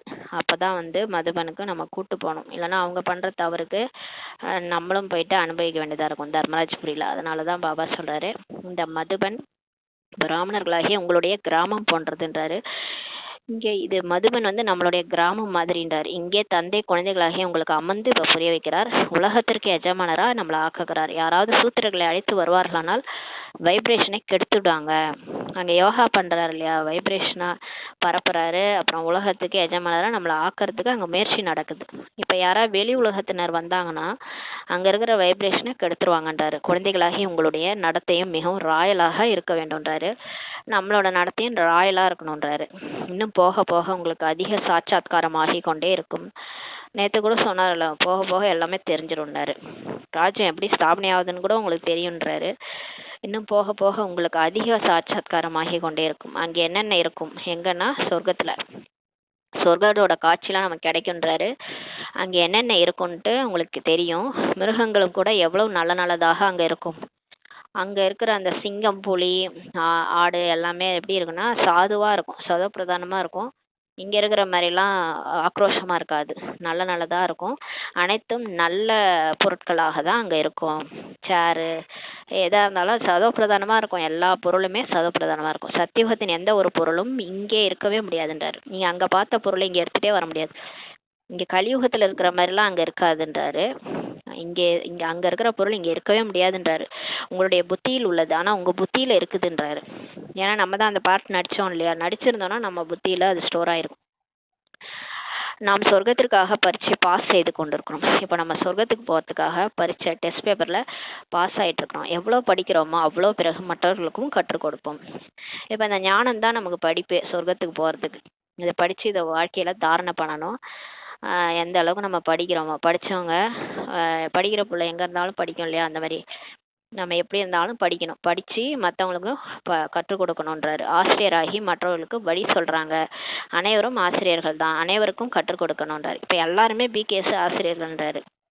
ஏன்னா நம்ம தான் போய் ஞானம் தெரிஞ்சுன்னா மற்றவங்க சொல்கிறோம் இல்லையா, அப்போ எல்லாருமே ஆசிரியர்கள். அனைவருக்கும் இப்போ கற்றுக் கொடுக்கணும். முதலில் தந்தையின் அறிமுகம் கொடுத்து சொல்ல வேண்டும். ஃபஸ்ட்டு பாபா யாருன்னு தான் சொல்லணும். அப்புறம் தான் மற்றது சொர்க்கம் இதெல்லாம் பற்றி சொல்லணும். தந்தையிடமிருந்து இந்த ஆஸ்தி இப்போ கிடைக்கின்றது. கீதையை பாபா சொல்லியிருக்கிறார். கிருஷ்ணர் பாபாவிடம் ஞானம் கேட்டு இந்த பதவி பெற்றுள்ளார். கீதையை சொன்னது கிருஷ்ணர் கிடையாது, கீதையை சொன்னது சிவன் தான். சிவன்ட்டு தான் கிருஷ்ணர் பாபா, அதாவது கிருஷ்ணர் வந்து ஞானத்தை கேட்டு இந்த பதவியை அடைஞ்சாரு அப்படின்ட்டு பாபா சொல்றாரு. பிரஜாபிதா பிரம்மா இருக்கிறார் என்றால் பிராமணர்களும் கூட இங்கே தான் வேண்டும் இல்லையா. பிரஜாபிதானா மக்களின் தந்தை பிரம்மா பாபா, அவர் இங்கே தான் இருக்கிறாருன்னா அப்போ அவர் படைச்ச பிராமணர்களும் இங்கே தான் இருக்கணும். பிரம்மாவும் சிவபாபாவிடம் படித்து கொண்டே தான் இருக்கிறார். இப்போது நீங்கள் விஷ்ணுபுரி செல்வதற்காக படிக்கிறீங்க. இது உங்களுடைய அலௌகிக வீடு. லௌகிக், பரலௌகிக், பிறகு அலௌகிக்ன்றாரு. மதுபன் வந்து நம்மளுடைய அலௌகிக வீடுன்றாரு. லௌகீகம்னா இந்த நம்ம சாதாரண ஏற்கனவே நம்ம வாழ்ந்த வாழ்க்கை, அது லௌகீகம். பரலௌகிகம்னா மேலே பரந்தாமத்துலேருந்து வராருல, அது பரலௌகீகம். அவர் பரலௌகிக தந்தை. பிறகு அலௌகிகம்னா இந்த மதுபன் தான் அலௌகீகம். அந்த ஃபரிஸ்தாவா நம்ம மாறிட்டோம் இல்லையா. நம்மளுடைய அப்பா வந்து பிரம்மா பாபா வந்து நமக்கு அலௌகிக தந்தை. புது விஷயம் இல்லையான்றாரு. பக்தி மார்க்கத்தில் இதெல்லாம் நம்ம புதுசாக கேள்விப்படுறோம். பக்தி மார்க்கத்தில் ஒருபோதும் பிரம்மாவை நினைவு செய்வதே இல்லைன்றாரு. பக்தியில பிரம்மாவுக்கு வந்து ஒரு கோயில் தான் இருக்குது. அது ஏதோ திருப்பட்டூர்ல ஒரு கோயில் இருக்குது. பிரம்மாவே அது ரொம்பலாம் நினைக்க மாட்டாங்க. அவர் ஒரு சாமியெல்லாம் கும்பிடவே மாட்டாங்க. பிரம்மா என் தலையில விதி எழுதிட்டாரு அப்படின்னு தான் சொல்லுவாங்க. அந்த அளவுக்கு நினைக்க மாட்டாங்க பிரம்மாவை. மற்ற தெய்வம்லாம் நினைப்பாங்க, பிரம்மாவை நினைக்க மாட்டாங்க. பிரம்மா பாபா என சொல்வதற்கு யாருக்குமே தோன்றுவதில்லை. துக்கத்திலிருந்து விடுவீங்கள் என்று யாரை கூப்பிட்றாங்க? சிவபாபாவை தான் நினைவு செய்கிறாங்க. பிரம்மாவையா கூப்பிட்றாங்க? துக்கத்திலேருந்து எங்களை விடுவீங்கன்ட்டு பரமாத்மா தான் கூப்பிட்றாங்க. அது சிவபாபா தான் கூப்பிட்றாங்க. இவர் பரலௌகிக தந்தை, சிவபாபா பரலௌகிக தந்தை. இந்த பிரம்மா இருக்கிறார்ல, இவர் அலௌகிக, பிறகு அலௌகிக தந்தை. இவரை நீங்கள் சூட்சுமத்திலும் பார்க்குறீங்க. இப்போ சூட்சுமத்தில் போகிறோம், பிரம்மா பாபா சூட்சும உடல்ல நம்ம பார்க்குறோம். பிறகு இங்கேயும் பார்க்குறோம். ஏன்னா அவர் வந்து மேலேயும் இருக்கிறாரு. அந்த சூட்சும உடல் ஃபரிஸ்தா உடல் மேலே இருக்கு, கீழே வந்து அந்த சாக்கார உடல் இருக்குது. இங்கேயும் நம்ம பார்க்குறோம் பிரம்மா பாபாவை, மேலேயும் பார்க்குறோம். லௌகீக தந்தையோ இங்கே பார்க்க முடியும். லௌகீக இந்த சரீரத்தோட அப்பா கீழே தான் நம்ம பார்க்க முடியும், மேலெல்லாம் பார்க்க முடியாது. கீழே தான் இருப்பாரு. பரலோகிக தந்தையை பரலோகத்தில் தான் பார்க்க முடியும். பரலோகிக தந்தை ஒரு புள்ளியா இருப்பாரு. அவர் வந்து சிவன், பரமசிவன். அவர் வந்து பரலோகத்துல தான் பார்க்க முடியும். இவர் பிரம்மா, பிறகு அலௌகீக அற்புதமான தந்தையா இருக்கிறார். இந்த அலௌகீக தந்தை அறிந்து கொள்வதில் குழம்பி போகிறாங்க. இவர் யார் நடுவுலன்ட்டு குழம்பி போயிடுறாங்க. பக்தியில வேற நிறைய படம் படமா வச்சு வழிபட்டுட்டு இப்பயும் இவர் வந்து என்ன பிரம்மா பாபா போட்டோ வச்சிருக்காங்க, இவர் யாரு, இவர் எதுக்கு நாங்கள் வழி பண்ணோன்ட்டு குழம்பி போயிடுறாங்க. அது பக்தி மாதிரி நினச்சிக்கிறாங்க. ஆனால் இது வந்து இவர் உடல், இவர் நந்தி மாதிரி இவர் உடலில் தான் சிவன் வராரு. அதனால் இவருக்கு நம்ம மரியாதை கொடுக்கணும், இவரை ஃபாலோ பண்ணணும். ஏன்னா இவர் தான் கிருஷ்ணர் ஆகிறாரு, பிரம்மாவிலேருந்து விஷ்ணு ஆகிறாரு, விஷ்ணுவிலேருந்து பிரம்மா ஆகிறாரு. அதனால் அவரை ஃபாலோ பண்ணணும். ஆனால் நினைக்கிறது சிவபாபாவை நினைக்கணும். சிவபாபாவை பற்றியோ நிராகார் என்று தான் சொல்வார்கள் இல்லையா? நீங்கள் சொல்வீர்கள் அவர் ஒரு புள்ளியாக இருக்கிறார். பக்தி மார்க்கத்தில் கூட ஜோதி வடிவமாக இருக்கிறாரு. வள்ளலார் கூட ஜோதி சொரூபன் தான் சொல்லியிருக்கிறாரு கடவுளை. அது மாதிரி ஆனால் உண்மையிலே ஜோதி கிடையாது, அவர் புள்ளியா ஸ்டார் மாதிரி இருக்கிறாரு. நிராகார்னு சொல்லுவாங்க அவரை. நம்ம கூட புள்ளியா இருக்கிறாருன்னு சொல்லுவோம். அவர்களோ பக்தியில் அகண்ட ஜோதி அல்லது பிரம்மன்ட்டு சொல்லிடுறாங்க. அநேக வழிமுறைகள் பக்தியில் இருக்கின்றன. உங்களுக்கோ ஒரே ஒரு வழிமுறை தான் இருக்கு. ஒருவர் மூலமாக பாபா வழிமுறை தர தொடங்கினார். பிறகு எவ்வளோ விருத்தி ஆகிறது. பிரம்மா மூலமா தான் சொன்னாரு. இப்போ எவ்வளோ பேர் வந்துட்டாங்க. ஆக குழந்தைகள் உங்கள் புத்தியில் இப்போ இருக்கணும். நமக்கு சிவபாபா படிப்பு சொல்லி தந்து கொண்டிருக்கிறார். இப்போ நம்ம வந்து யார் நமக்கு சொல்லி கொடுக்குறாங்கன்னா பிரம்மா பாபாவோ மற்ற பிராமணியோ கிடையாது. நமக்கு சிவபாபா தான் பாடம் எடுக்கிறார். பதீத்ததுல இருந்து பாவனமாக்கி இப்ப நம்ம கொண்டிருக்கிறார். முழு உலகத்தையும் யாராவது ஒரு மனுஷன், நம்ம வீட்டுல இருக்கிற ஒரு ஆளை நம்மளால மாத்த முடியுமா? கண்டிப்பா மாத்த முடியாது. நம்ம பேச்சு கேட்பாங்களா? ஒரு குழந்தை கூட நம்ம பேச்சு கேட்காது. முழு உலகத்தையுமே இப்ப மாத்திட்டு இருக்காரு. அப்ப யாரா இருக்கணும் அவரு? தூய்மையற்ற நிலையிலிருந்து தூய்மையாக்கிட்டு இருக்கிறாரு. அவர் தான் படிப்பு சொல்லி கொடுத்துட்டு இருக்கிறாரு. அவர் தான் கடவுள். ஒரு ஒரு ஆளையே நம்மளால மாற்ற முடியாது. மனுஷனை மாற்ற முடியாது. இவர் முழு உலகத்தையுமே மாத்திட்டு இருக்கிறாரு. அப்ப இவர் யாரா இருக்கணும்? கடவுளா தானே இருக்கணும். ராவண ராஜ்யத்தில் நிச்சயமாக பதிதம் தமோ பிரதானமாக ஆகிய தீர வேண்டும்ன்றாரு. இந்த மாயாவோட ராஜ்யத்துல கண்டிப்பா எல்லாரும் வீணாதான் போகணும்ன்றாரு. தமோ பிரதானமாக ஆகிய தீரணும். பேரே இது பதித உலகம் தானே, இது என்ன சொர்க்கமா? இது பாவன உலகமே கிடையாது. அனைவரும் துக்கம் நிறைந்தவர்களாக உள்ளனர்ன்றாரு. இங்க எல்லாருமே எப்படி இருக்கிறாங்க? பணக்காரங்களும் சோகமா தான் இருக்கிறாங்க, ஏழையும் சோகமா தான் இருக்கிறாங்க. ஏன்னா துக்கம் நிறைந்தவர்களாக இருக்கிறாங்க. பாபா எங்கள் துக்கத்தை போக்கி சுகம் கொடுங்கள் என்று அதனால் தான் பாபாவை நினைவு செய்யறாங்க. பாபானா அப்பா, அப்பானா கடவுளை தான் நினைக்கிறாங்க. குழந்தைகள் அனைவருக்கும் தந்தை ஒருவர் தான். இப்ப நம்ம எல்லாருக்குமே அப்பா ஒருத்தர் தான், பரமாத்மா. உயிர்கான கடவுள் அப்பா பரமாத்மா ஒருத்தர் தான். அவரும் அனைவருக்கும் சுகம் தருவார் இல்லையா? அவரு கண்டிப்பா கடவுள், அன்பே சிவம் தான் அவர் சொல்றாங்க. அப்புறம் எதுக்கு அவரை வேற வந்து இதுல வருவாரு, மரண லோகத்துல தான் வருவாரு அப்படின்லாம் சொல்லிட்டாங்க. அவர் உண்மையிலே வந்து அன்பே சிவம் தான், அன்பை தான் கொடுப்பாரு. அவர் வந்து தண்டனை எல்லாம் யாருக்கும் கொடுக்க மாட்டார். அனைவருக்கும் சுகம் தருவார் இல்லையா? புது உலகத்திலோ சுகத்தின் மேல் சுகம் சொல்றாரு. சொர்க்கத்துல பாத்தீங்கன்னா உங்களுக்கு சுகத்தின் மேல் சுகம் அவர் தான் கொடுக்குறாரு இல்லையா? மற்ற அனைவரும் சாந்தி தாமத்தில் தான் இருப்பாங்கன்றாரு. மற்ற எல்லாரும் பரந்தாமத்துல இருப்பாங்க. இது இப்போ வந்து புத்தியில் இருக்கணும். இது புத்தியில் இருக்கணும். என்ன இருக்குன்னா, இப்போது நாம் சாந்தி தாமத்திற்கு போகிறோன்றது இப்ப புத்தியில் இருக்கணும். எவ்வளவு அருகில் வந்து கொண்டே இருக்கிறீர்களோ அப்போது இன்றைய உலகம் என்பது என்ன, நாளைய உலகம் என்னவாக இருக்கும், அனைத்தையும் பார்த்து கொண்டே இருப்பீர்கள்னு சொல்றாரு பாருங்களா. இப்போ நம்ம ஏதோ ஒரு ஊருக்கு போறோம், ஊட்டிக்கோ கொடைக்கானலுக்கோ போறோம். கிட்டக போகும்போது ஊட்டி வந்துருச்சுன்னு தெரியும் பாருங்களேன். அப்படியே அந்த ஊட்டிக்கான அந்த குளிர் பிரதேசம், இவ்வளோ நாள் சூடா போயிட்டே இருந்திருப்போம். சூடான ஒரு பிரதேசத்துல இருந்து போயிட்டு கிட்டக போகும்போது கூலிங்கா காத்து வரும். அப்பதான் தெரியும் ஊட்டி வந்துருச்சுன்னு. அந்த மாதிரி தெரியும்ன்றாரு. போக போக இன்னும் கிட்டக போக போக நீங்க நாட்கள் நகர நகர இன்றைய உலகம் கலியுகம், நாளைய உலகம் சொர்க்கம் அப்படின்றத பாப்பீங்கன்றாரு. பாப்பீங்க, எல்லாத்தையும் நீங்க கண்ணால பார்க்க போறீங்கன்றாரு. சொர்க்கத்தின் ராஜ பதவி அருகில் பார்த்து கொண்டே இருக்கு, காட்சியா கிடைக்கும்ன்றாரு. எல்லாமே உங்களோட ராஜ பதவி, நீங்க சேவை பண்ணீங்கன்னா உங்களோட ராஜ பதவி கிடைக்கும், தெரியும், உங்க கண்ணு முன்னாடி தெரியும்ன்றாரு. ஆக குழந்தைகளுக்கு முக்கிய விஷயத்தை இப்ப புரிய வைக்கிறார். புத்தியில் இது நினைவிருக்க வேண்டும். இப்ப நமக்கு புத்தியில நினைவிருக்கணும். அதாவது நாம் பள்ளிக்கூடத்தில் அமர்ந்திருக்கிறோம், நம்ம ஸ்கூல்ல இப்போ உட்காந்துருக்கிறோம். சிவபாபா இந்த ரதத்தில் சவாரி செய்ய வந்துள்ளார், நமக்கு படிப்பு சொல்லி தருவதற்காக. இப்ப நமக்கு தெரியணும், பிரம்மா பாபாவோட சிவபாபா தான் வந்திருக்காரு. நம்ம ஸ்கூல்ல உட்காந்துருக்கிறோம், நம்ம படிச்சுட்டு இருக்கிறோம், பாபா தான் நமக்கு சொல்லி கொடுக்குறாரு. இவர் பாகிரதன். பாபாவும் ஒரு முறை தான் அவசியம் வருவார். இந்த பிரம்மா பாபா வந்து பாகிரதம், பாக்கியசாலி ரதம். அவர் உடல் தான் பாக்கியசாலி ரதம். அதுல தானே சிவனே வந்திருக்கிறாரு. கடவுளே ஒரு உடம்புல வந்திருக்காருன்னா அந்த அந்த உடம்பு வந்து பாக்கியம் பண்ணார், அதான் இல்லையா? அதான் சொல்றாரு. பாபாவும் ஒரு முறைதான் அவசியம் வருவார். பாகீரதத்தின் பெயர் என்ன என்பது கூட யாருக்கும் தெரியாது. இந்த பாகீரதத்தின் பேர் என்னது? பிரம்மான்னு பேர் வச்சிருக்கிறாரு. அந்த உடல் அவரோட இயற்பெயர் வந்து லேக்ராஜ். இங்கே குழந்தைகள், நீங்கள் எப்போது பாபாவின் முன்னிலையில் அமர்கிறீர்களோ அப்போது புத்தியில் இப்ப நினைவிருக்கணும், பாபா வந்துட்டாரு, நமக்கு சிருஷ்டி சக்கரத்தின் ரகசியத்தை சொல்லி கொண்டிருக்கிறாருன்றது நம்ம புத்தியில ஓடணும். இவர் யாரோ எவரோ பேசிக்கிட்டு இல்ல, இங்க பாபா என்னுடைய அப்பா வந்துட்டாரு, வந்து சிருஷ்டி சக்கரத்தோட ரகசியத்தை எனக்கு சொல்லிட்டு இருக்கிறாரு, அப்படிதான் உங்களுக்கு போகணும். இப்போது நாடகம் முடிவடைகின்றது, இப்போது நாம் வீட்டுக்கு செல்ல வேண்டும்ன்றாரு. இதை புத்தியில் வைப்பது எவ்வளவு சுலபம். நான் இப்போ ட்ராமா முடியுது, நான் ஆக்டிங் என்னோட பார்ட்டு முடிஞ்சிருச்சு. எவ்வளோ ஸ்திரமாக அழகாக நடிக்கணுமோ நான் நடிச்சிட்டேன். அதுவும் இப்போ சூப்பராக என்னோட பார்ட் நடிச்சிட்டு இருக்கிறேன். கடவுள் சொல்கிற வழிபடி கடவுள் எப்படி ஒழுங்காக நடிக்க வைக்கிறாரோ, யாருக்கும் துக்கம் கொடுக்காம சுகம் கொடுத்து நல்ல பாட்டு நான் நடிச்சிட்டு இருக்கிறேன். இந்த ரோல் முடிஞ்சோடனே நான் வீட்டுக்கு போயிடுவேன். இது புத்தியில் வைப்பது எவ்வளவு சுலபன்றாரு. ஆனால் இதையும் கூட நினைவு செய்யவே முடியலை. இந்த சின்ன விஷயம்தான், இதை கூட நினைக்க மாட்டீங்கன்றாரு. இப்போது சக்கரம் முடிவடைகின்றது, இப்போ இதை முடியுதுன்றாரு. உலகமே முடிய போகுதுன்றாரு. நாம மட்டும் இல்லை, எல்லாரும் போய் தான் ஆகணும். அப்போ போய் தானே ஆகணும், ஜாலியாக போக வேண்டியதுதான், எல்லாரும் கூடயும் சேர்ந்து போக வேண்டியதுதான். என்ன இப்போ இதுல ஏன் கவலைப்படுறீங்கன்றாரு. இப்போது நாம் மீண்டும் புதிய உலகிற்கு வந்து பாகத்தை நடிக்கணும். எல்லாரும் ஒன்றா கொசு கூட்டம் மாதிரி போயிட்டு திரும்ப வந்து எல்லாரும் திரும்ப புது உலகத்தில் வந்து நடிக்கணும் அப்படின்றாரு. பிறகு நமக்கு பின்னால் யார் யார் வருவாங்க, இந்த சக்கரம் முழுவதும் எப்படி சுற்றுகிறது, உலகம் எப்படி விருத்தி அடைகின்றது என்பதை நீங்கள் அறிவீர்கள். நமக்கு மட்டும்தான் இந்த ஞானம் தெரியும். நம்ம வந்து சொர்க்கத்தில் நடிப்போம், நமக்கு அப்புறம் அந்த சக்கரம் சுற்றும், அப்புறம் திரேதாயுகம் வரும், அப்புறம் துவாபரயுகம் வரும், அப்புறம் மற்ற தர்மங்கள்லாம் வருவாங்கன்றது இப்போ நமக்கு தெரியும் அந்த ஞானம். ஆனால் அங்கே போய் நடிக்கும்போது நமக்கு தெரியாது. புதியதுலேருந்து பழையதாக, பிறகு பழையதுலேருந்து புதியதாக இந்த உலகம் ஆகின்றது. விநாசத்திற்கான ஏற்பாடுகளையும் பார்த்துக்கிட்டு இருக்கிறீங்க. இயற்கை சேதங்களும் நடைபெறதான் போகின்றன.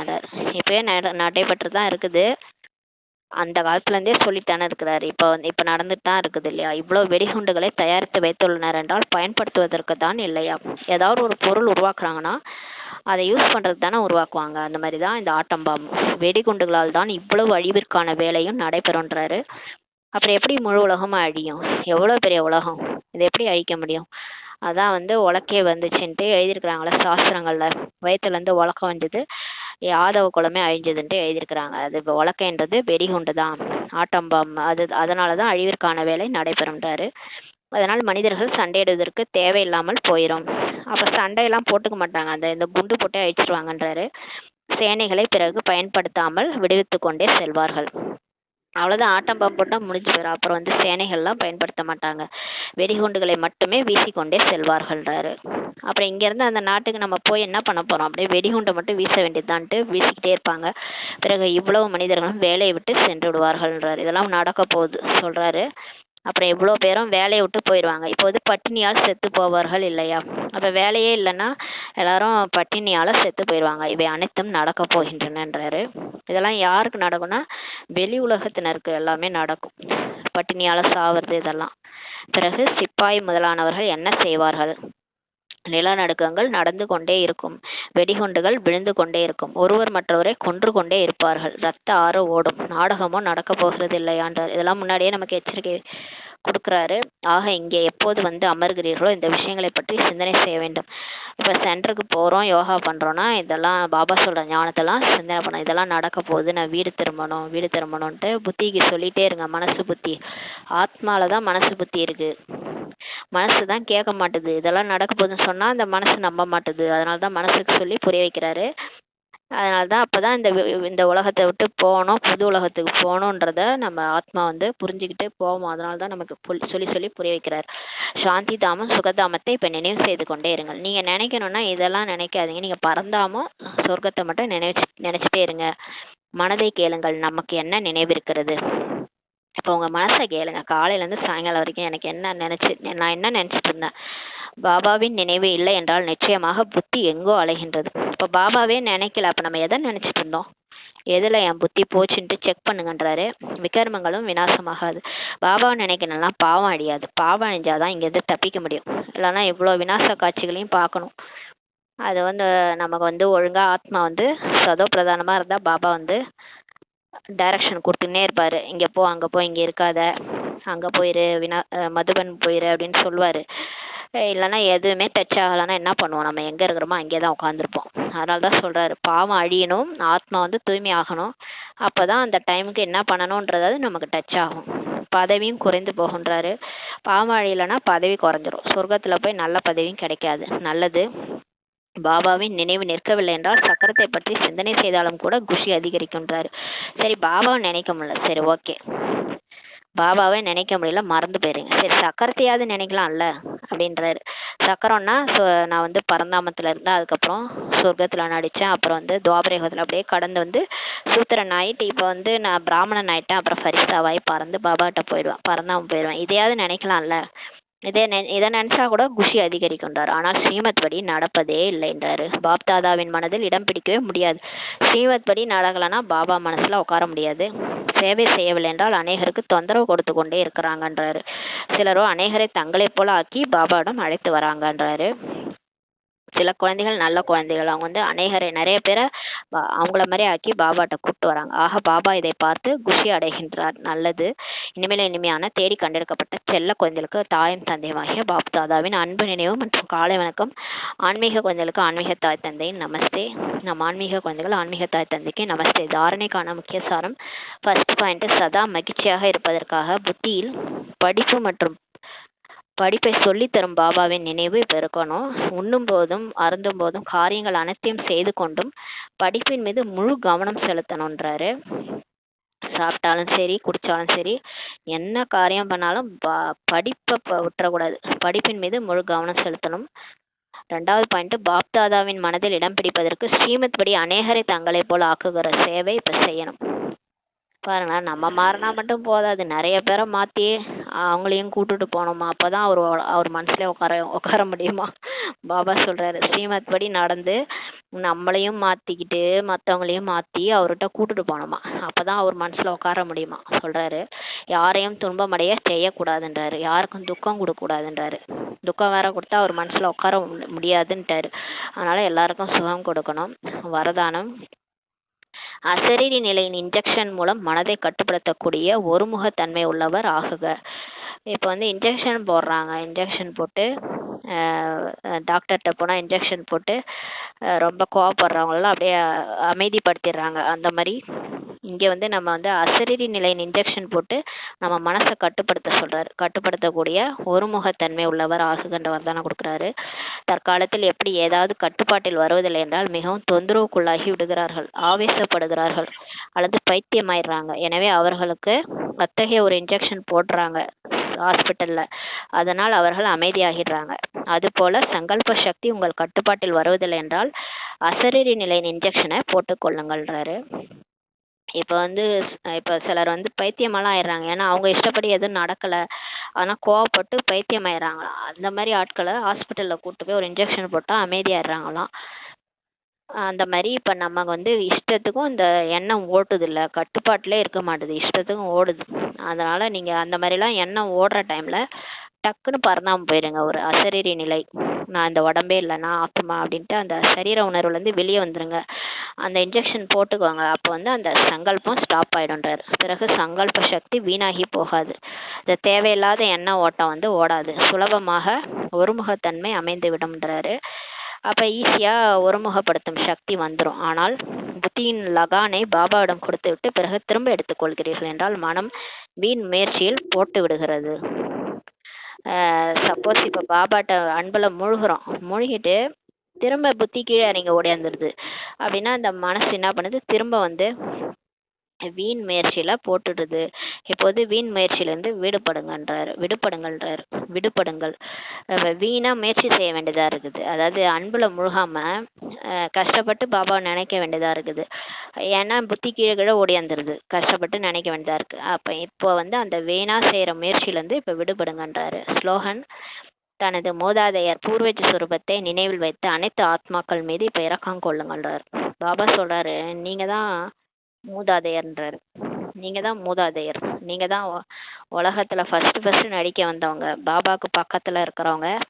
சத்தியுகத்துல ஆரம்பத்திலே நடிக்க வந்த 9 லட்சம் பேர்ல நீங்கன்னா அப்ப நீங்க யாரு? உங்களை ஃபாலோ பண்ணி தான் முழு உலகமே இருக்குது, நீங்கள் தான் மூதாதையர். அந்த சொரூபத்தை இப்போ நினைவில் வச்சு எல்லா ஆத்மாக்கள் மீது தயவு செய்து கருணை காட்டுங்க. வீட்டில் தாத்தா பாட்டி இருப்பாங்க, ஒரு பேரன் பேத்தின்னா அவங்க தான் வந்து அந்த அந்த குழந்தைகள் மீது அன்பு காட்டுவாங்க. டைமுக்கு சாப்பாடு கொடுக்க சொல்லுவாங்க. எல்லாமே அந்த ஒரு வீடு இருக்குன்னா அந்த வீட்டில் வந்து அந்த பெரியவங்க இருக்கிறாங்கன்னா அவங்க கரெக்டாக டைரக்ஷன் வந்து பண்ணுவாங்க. அந்த பெரியவங்க இல்லைன்னு வச்சுக்கோங்க, அந்த வீடு சரியாகவே இருக்காது. அது மாதிரி தான் இப்போ பாபா சொல்கிறாரு, இப்போ நீங்கள்லாம் வந்து பெரியவங்க மாதிரி, மூதாதையர் மாதிரி அந்த சொரூபத்தை எமர்ஜ் பண்ணுங்க, நினைவில் கொண்டு வாங்க. கொண்டு வந்து, நான் யார் தெரியுமா, நான் தான் மூதாதையர், நான் தான் வந்து கல்பவிச்ச மரத்தின அடிப்பகுதியில் நான் உட்காந்து யோகா பண்ணிட்டு இருக்கிறேன், என் மூலமாக தான் வைப்ரேஷன் உலகம் ஃபுல்லாக போகுது. அந்த ஒரு நினைவுல இருந்து எல்லா ஆத்மாக்கள் மீது கருணை காட்டுங்கன்னு சொல்லி சொல்றாரு. அவ்யக்த இஷாரா, இணைந்த ரூபத்தின் ஸ்மிருதி மூலம் சதா வெற்றியாளராகுங்கள். எப்படி சரீரம் மற்றும் ஆத்மா ரெண்டும் இணைஞ்சு காரியமாற்றுகின்றனவோ அதுபோல கர்மம் மற்றும் யோகம் ரெண்டும் இணைந்திருக்க வேண்டும். இப்போ இந்த உடம்புல ஆத்மா இருந்தால் தான் இந்த உடம்பு வந்து பயனுடையதாக இருக்கும். உயிர் இல்லைன்னா உடம்ப கொண்டு போய் எரிச்சிடறாங்க இல்லையா. உடம்பும் இருக்கணும், ஆத்மாவும் ரெண்டுமே இருந்தால் தான் அது வந்து ஜீவாத்மா. அப்போ தான் அது இணைந்து காரியம் செய்ய முடியும். இது ரெண்டுமே இருக்கும்போது தான் காரியம் செய்யுது இல்லையா. அதுபோல் கர்மம் செய்யும் போது யோகா பாபாவையும் நினைவு செய்யணும், ரெண்டும் இணைந்திருக்கணும். கர்மம் செய்யும்போது நினைவு மறக்கக்கூடாது. அது ஏன் வேலை செய்யும் போது மறந்துடுறீங்க? முரளி கேட்கும் போது பாபா ஞாபகம் இருக்கு, யோகா பண்ணும்போது தனியாக உட்காந்து யோகா பண்ணும்போது பாபா ஞாபகம் வருது. வேலை செய்யும் போது ஏன் மறக்கறீங்க? அதான் கேட்குறாரு. நினைவு செய்யும் போது கர்மம் மறக்கக்கூடாதுன்றாரு. சரி, அப்படியே நினைவு பண்ணிட்டே இருக்கன்ட்டு வேலை செய்யறத மறந்துடக்கூடாது. ஏனென்றால் உங்கள் டைட்டிலே கர்மயோகி தான். வேலை செஞ்சுட்டு இருந்தாலும் பாபா நினைக்கணும். கர்மம் செய்யும் போதும் நினைவில் இருப்பார்கள், அதான் கர்மயோகி. சதா விலகியும் அன்பானவராகவும் இருப்பாங்க, அவங்க தான் கர்மயோகி. லேசாகவும் இருப்பாங்க, ஏன்னா பாபா நினைவில் செய்கிறாங்க இல்லையா வேலை, அதனால லேசாக இருப்பாங்க. ஞானம் நிறைந்தவராக இருப்பதுடன் சக்திசாலி ஸ்டேஜில் இருப்பாங்க. யாருன்னா கர்மயோகி. ஞானம் நிறைந்தவர் மற்றும் சக்தி நிறைந்தவர், இந்த ரெண்டு ஸ்டேஜ்களையும் இணைந்த நிலையில் இப்போ இருக்கணுன்றாரு. ஞானமும் தெரியணும், சக்தியும் இருக்கணும், ரெண்டுமே இருந்தாதான் இந்த ரெண்டு ஸ்டேஜ்லையும் இணைந்த நிலையில் இப்போ இருக்கணுன்றாரு. வெறும் ஞானம் மட்டும் இருந்தால் பத்தாது, சக்தியும் இருக்கணும். அப்போதான் அந்த ஞானத்தை சொல்லும் போது எல்லாருக்கும் புரியுன்றார். அப்போது ஸ்தாபனையின் காரியம் தீவிர வேகத்துடன் நடைபெறும். சக்திசாலியான உள்ளுணர்வோட ஞானத்தை சொல்லும்போது எல்லாருக்கும் புரியும், சீக்கிரமாக புரியும். நமக்கு வந்து இப்போ சக்தி இல்லை, அதனால தான் நம்ம சொல்கிற ஞானம் யாருக்குமே புரிய மாட்டேது. ஏன்னா நம்ம ஃபஸ்ட்டு அதை ஃபாலோ பண்ணணும். நம்ம என்ன சொல்கிறோமோ ஞானம் பண்டிதர் மாதிரி சொல்லிட்டு இருக்கக்கூடாது. நம்ம அதை வந்து வாழ்க்கையில் ஃபாலோ பண்ணிவிட்டு பாபா நினைங்க பாபா நினைங்கன்னா நம்ம நினைக்காம மற்றவங்களுக்கு வந்து பாபா நினைங்கன்னு சொன்னோன்னா அது டச்சே ஆகாது அவங்களுக்கு. அதனால் நம்ம எல்லாத்தையும் ஃபாலோ பண்ணிவிட்டு சார்ட் வைக்கிறது, டிராஃபிக் கண்ட்ரோல் பண்ணுறது எல்லாமே நம்ம செய்யணும். செஞ்சுட்டு சொன்னால் தான் மற்றவங்களுக்கு அது டச் ஆகும். அதனால் பாபா சொல்கிறாரு, ஞானம் நிறைந்தவராக இருந்தால் பத்தாது, சக்தி நிறைந்தவராக ஆகணும். ரெண்டுமே இணைந்த நிலையில் இருக்கும்போது தான் ஸ்தாபனையின் காரியம் தீவிர வேகத்துடன் நடைபெறும் சொல்கிறாரு. அப்போ ஃபாஸ்ட்டாக முடிஞ்சிடும் ஸ்தாபனை. உங்கள்கிட்ட சக்தி இல்லாதனால தான் ஸ்லோவாக போயிட்டு இருக்குது. பாபா நினைக்கிற ஸ்பீடில் போகலை, பொறுமையாக ஸ்தாபனை ஆயிட்டு இருக்குதுன்ற. இன்னும் 33 கோடி பேர் வரணும். இப்போ வந்திருக்கதே 20 லட்சமா, கம்மியாக தான் வந்திருக்கிறாங்க. இன்னுமே நம்மளே மாறலை. இன்னும் நம்ம மாறிட்டோம்னா 33 கோடி பேரும் வந்துருவாங்க. அதெல்லாம் சொல்லிட்டு இருக்கிறாரு. ஓம் சாந்தி. நன்றி பாபா, நன்றி ராமா, நன்றி பரிவாரம்.